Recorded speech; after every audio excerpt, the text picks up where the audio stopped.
Las Vegas has always been sold as the city that never sleeps, the place where the neon lights of the Strip promised endless excitement and fortune.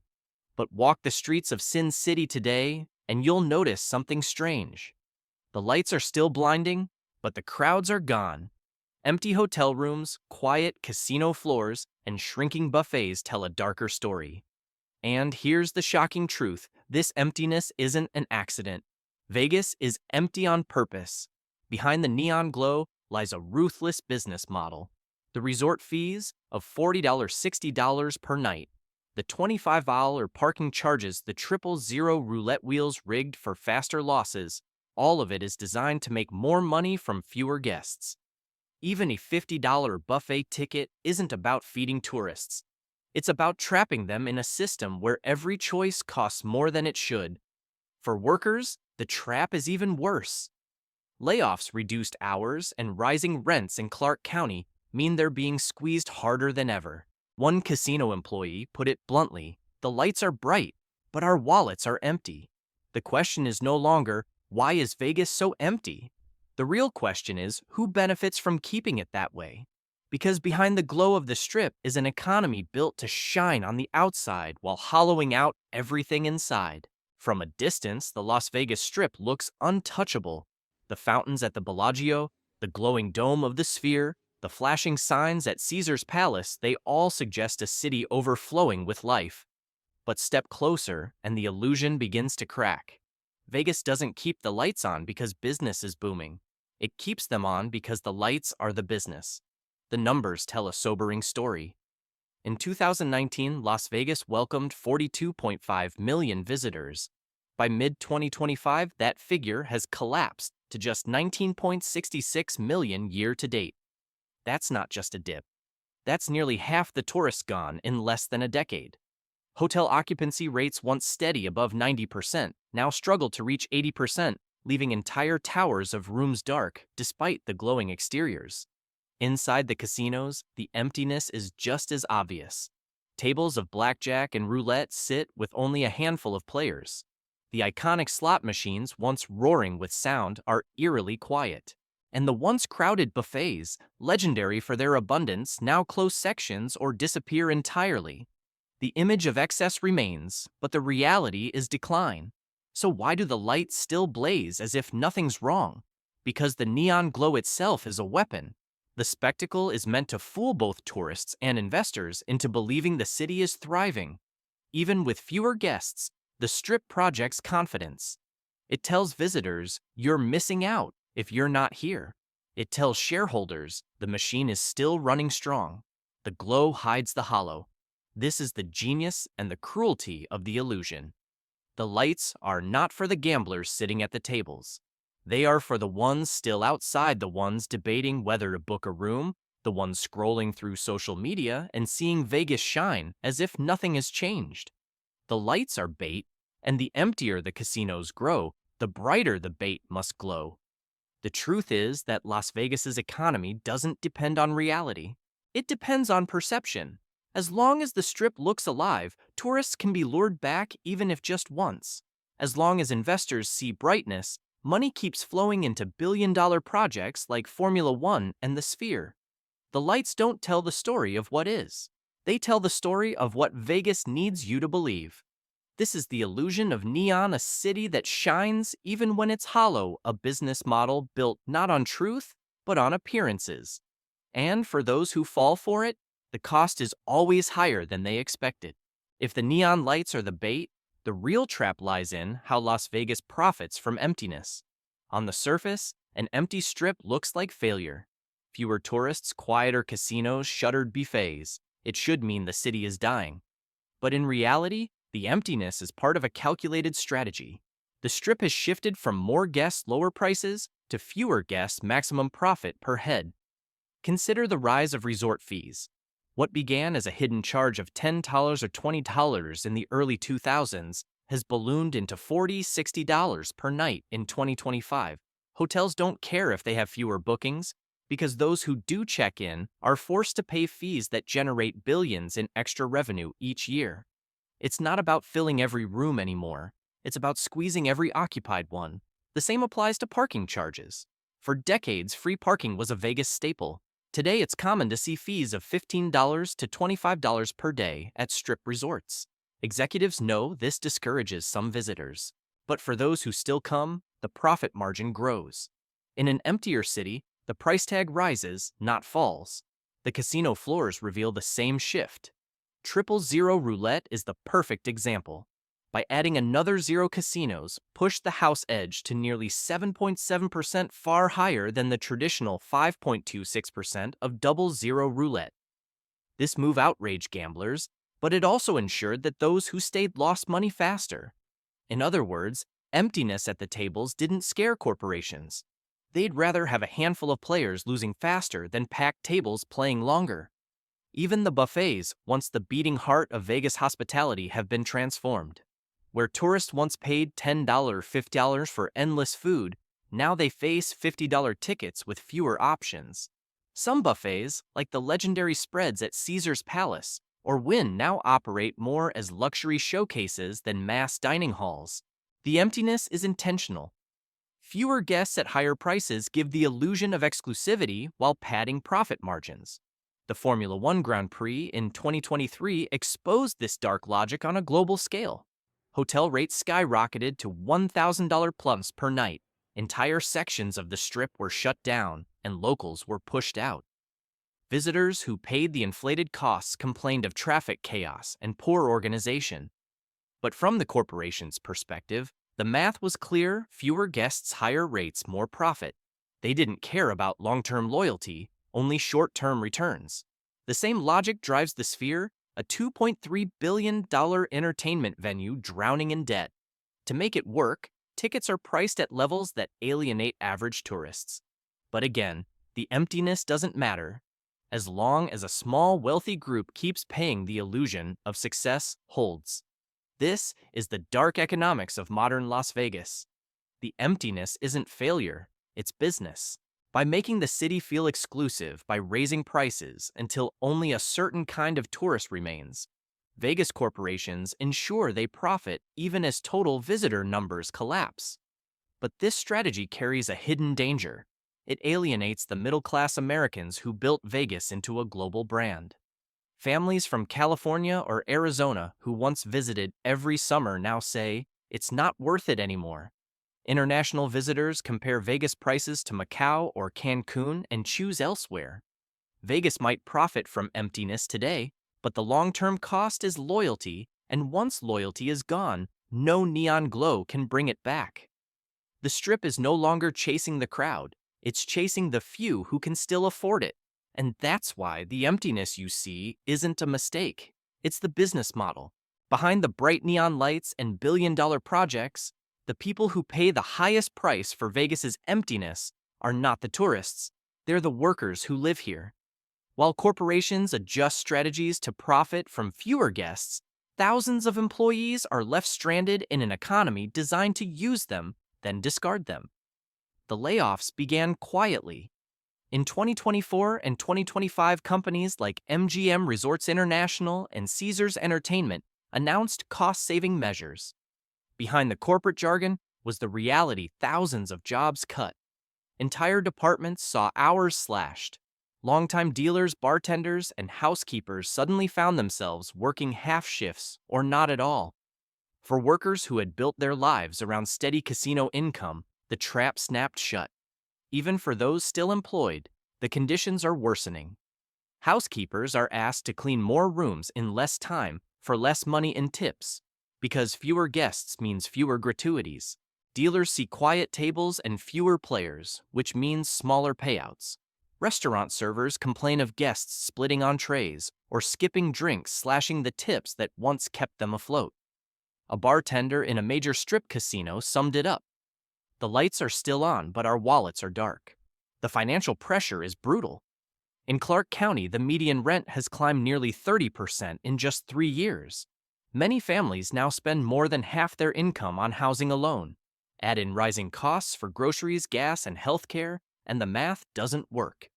To make matters worse, foreclosures are climbing again, echoing the nightmare of the 2008 housing crash. Families who thought they had finally rebuilt after that collapse are losing homes all over again. And yet most workers can't leave.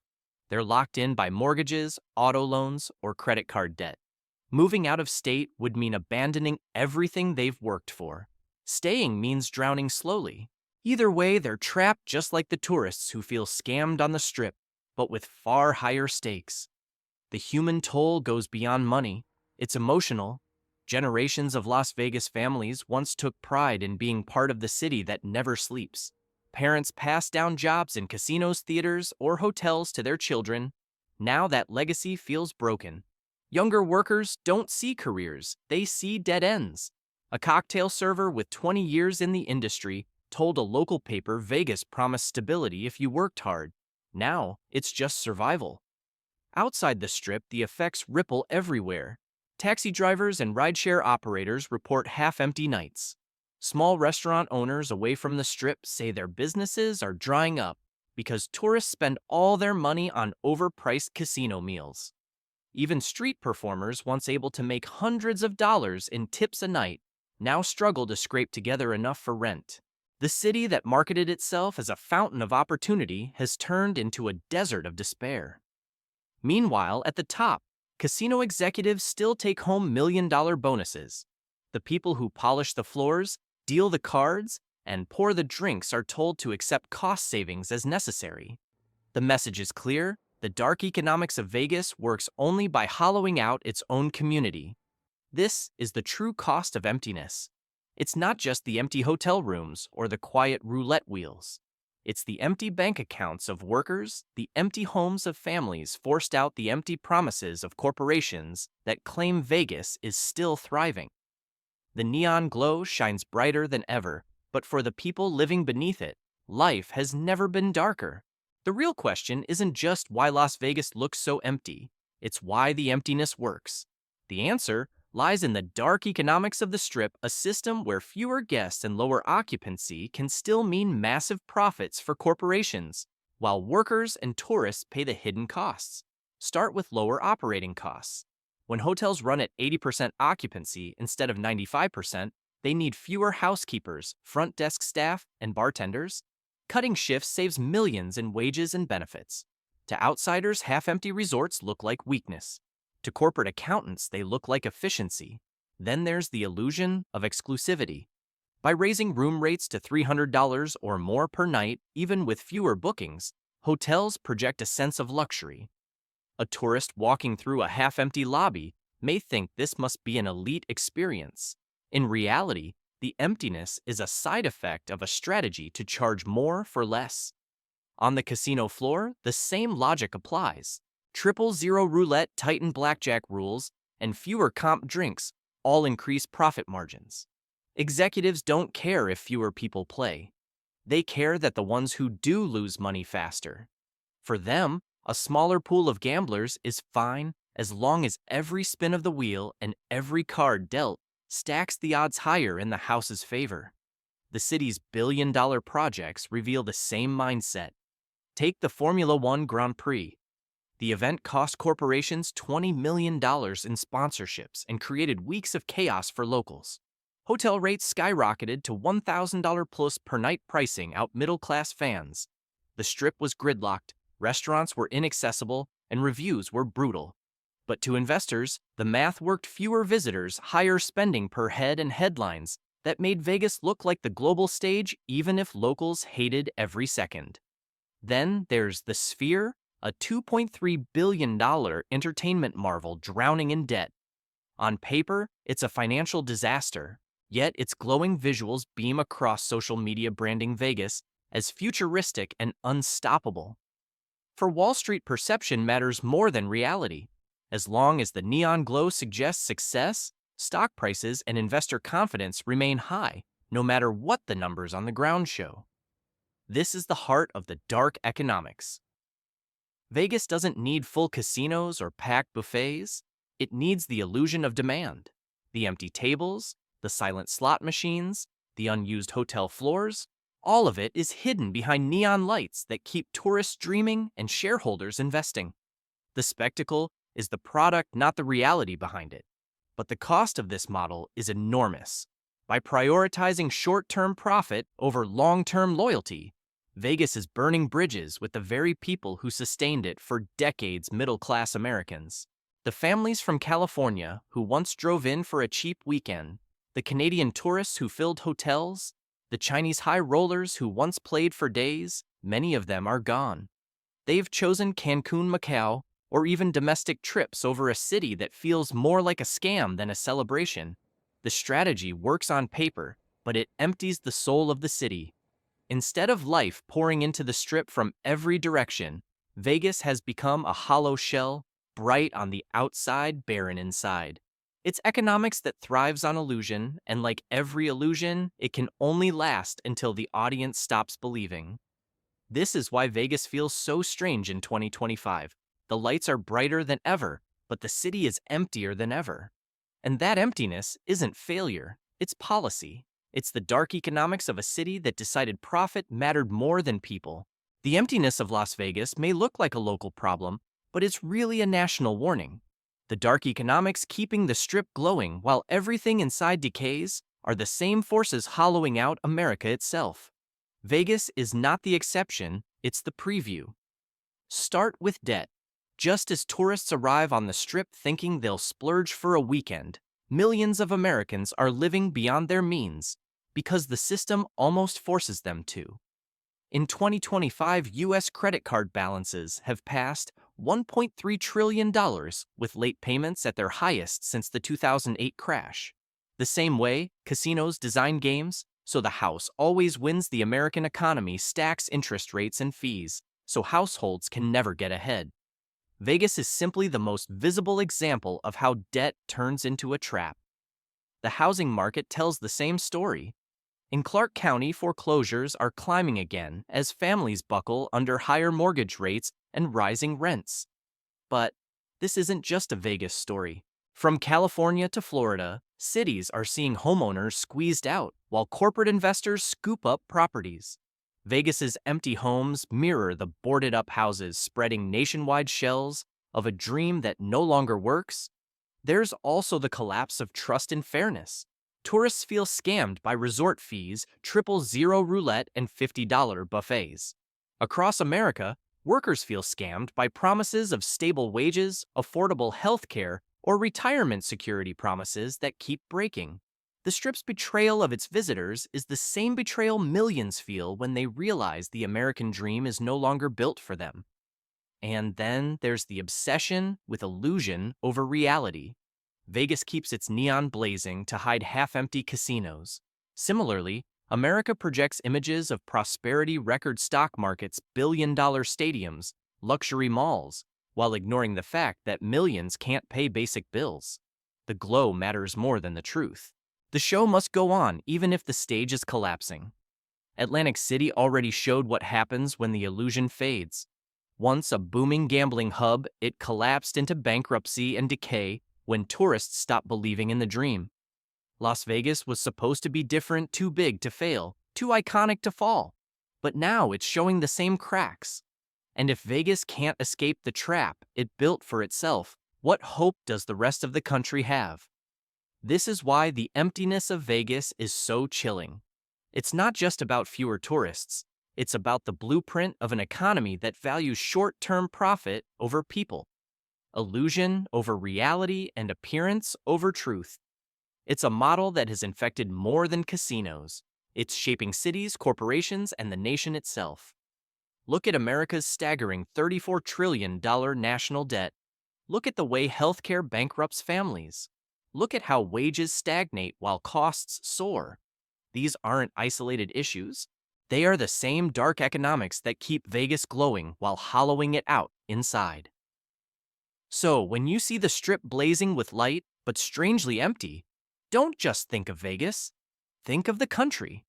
Because the message is clear: if this can happen in the entertainment capital of the world, it can happen anywhere. Vegas is America in miniature, and the warning signs are flashing in neon. In the end, the story of Las Vegas is not just about one city in the desert. It's about what happens when an economy chooses illusion over reality. The neon lights still burn the billboards, still promise jackpots, and the casinos still project endless excitement. But behind that glow are empty hotel rooms, silent slot machines, laid off workers, and families forced into foreclosure. The emptiness is not an accident, it's policy. It's how the system was designed to survive by sacrificing people for profits. Vegas once stood as the symbol of the American dream, a place where anyone could feel like a winner if only for a weekend. Now, it has become the symbol of something darker, the American trap, where promises dazzle on the outside but collapse on the inside. And if Las Vegas, the brightest city on earth, can be exposed as hollow, what does that say about the rest of the country? Because the truth is clear, Vegas isn't dying by mistake. It's empty on purpose. And that makes it more than a local crisis. It makes it a national warning. So the question is no longer, can Las Vegas recover? The real question is, if the Strip itself is just an illusion, how many other illusions are we living in across America? Tell us what you think in the comments. Have you ever felt the emptiness behind the glow? And don't forget to like, share, and subscribe, because the story of Vegas is just one piece of the bigger truth waiting to be revealed.